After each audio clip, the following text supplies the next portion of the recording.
Hello everyone, सुधा law classes में आपका स्वागत है। आज हम लोग देखेंगे संगठन और संगठन की विशेषताएं। संगठन क्या है और संगठन की विशेषताएं। संगठन का अर्थ, मीनिंग ऑफ ऑर्गेनाइजेशन।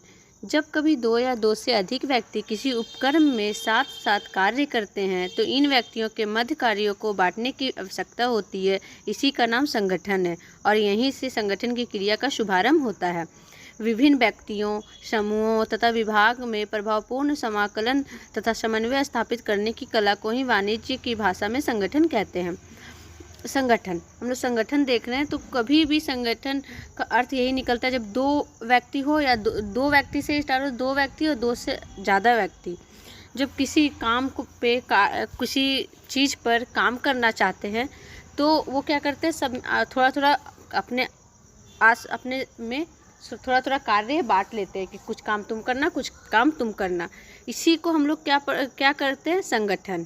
और जैसे ही वो लोग कार्य बांट देते हैं सबको थोड़ा थोड़ा करके, तो उन्हीं से ये संगठन का काम का शुभारंभ होता है। और व्यापार की दृष्टि में, व्यापार की भाषा में संगठन किसे कहते हैं, जब क्या आते हैं बहुत अलग अलग व्यक्ति, अलग अलग समूह तथा विभाग के कुछ होते हैं लोग, और जो एक साथ मिल करके अपना समन्वय स्थापित करने की कला, समन्वय स्थापित करते हैं, अपने आपस में बात करते हैं और कुछ नया करना चाहते हैं। उस कला को क्या कहते हैं, वाणिज्य की भाषा में संगठन। मूने एवं रेले के अनुसार संगठन सामान्य हितों की पूर्ति के लिए बनाया गया मनुष्यों का एक समुदाय है। जो मूने और रेले थे हम लोग के, वो बोलते हैं क्या थे, संगठन जो है अपने ज़रूरतों की पूर्ति के लिए, अपने ज़रूरतों की पूर्ति के लिए बनाया गया एक इंसानों का एक समुदाय है। संगठन की विशेषताएं। संगठन व्यक्तियों का समूह है। पहला जो है संगठन की विशेषताएं में, संगठन जो है व्यक्तियों का समूह है। संगठन व्यक्तियों का समूह है जो निर्धारित उद्देश्यों की प्राप्ति के लिए मिलकर काम करते हैं। बिना व्यक्तियों के समूह संगठन का कोई अर्थ नहीं है। इस समूह का एक नेता होता है जो इसकी क्रियाओं को उद्देश्यों की दिशा में निर्देशित करता है। संगठन व्यक्तियों का समूह बोल रहा है तो कुछ भी उद्देश्य निर्धारित करने की जो भी उद्देश्य होता है उसको निर्धारित एक साथ तो कोई कर नहीं सकते, मतलब अलग अलग तो कर नहीं सकता। इसलिए ग्रुप बनाया जाता है कि हम लोग का उद्देश्य ये है, उद्देश्य को प्राप्ति हम लोग को ऐसे मिलेगा, इस पे ये काम करना है हम लोग को। तो जो समूह होता है वो क्या, व्यक्तियों का समूह को हम लोग क्या बोलते हैं, संगठन। इसलिए बोला गया संगठन जो है व्यक्तियों का समूह है। और अगर कोई व्यक्ति नहीं रहेगा तो संगठन का कोई अर्थ ही नहीं है। और इस समूह का होता है एक नेता होता है जो जितने भी कार्य होते हैं उसको दिशा निर्देश करता है, दिशा में कि इस तरह करो, उस तरह करो, ऐसा दिशा निर्देश करता है। यह एक प्रक्रिया है। दूसरा है मेरा कि यह एक प्रक्रिया है।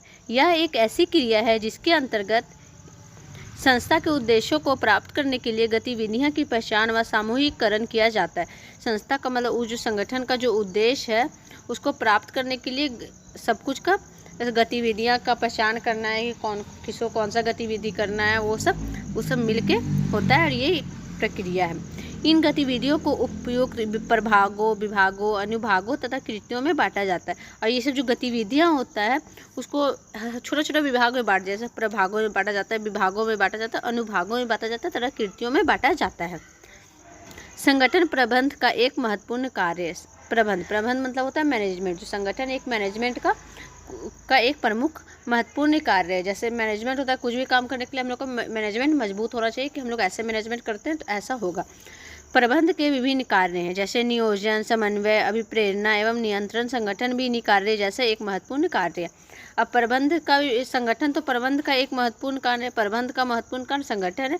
अब प्रबंध के भी बहुत सारे कार्य होते हैं जैसे नियोजन करना, उसको बनाना, उसको नियंत्रण करना, अभिप्रेरणा, उसको प्रेरित करना, वो सब महत्वपूर्ण कार्य है।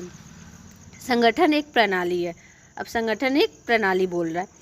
संगठन एक एकीकृत प्रणाली है जिसका निर्माण कई विभागों, उप विभागों तथा उनके बीच की क्रियाओं से होता है।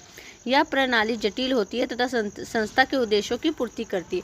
अब संगठन जो है एक प्रणाली बोल रहा है और एक एकीकृत प्रणाली। एकीकृत मतलब सब में यूनिटी के साथ इसको किया जाता है। ये एक ऐसा प्रणाली है जिसका निर्माण कहाँ होता है, कई विभाग में भी हो सकता है, प्रभाग में भी हो सकता है और उनके बीच की क्रियाओं से भी होता है। यह प्रणाली जटिल होती है तथा संस्था के उद्देश्य की पूर्ति करती है। जो संस्था का उद्देश्य है उसको पूरा करता है। संगठन सार्वभौमिक होते हैं। संगठन का निर्माण व्यावसायिक तथा गैर व्यावसायिक सभी प्रकार के संस्थाओं में किया जाता है। संगठन का जो निर्माण होता है वो व्यावसायिक भी होता है, गैर व्यावसायिक भी होता है। जितने भी प्रकार के संस्थान होते हैं उसका निर्माण करता है संगठन।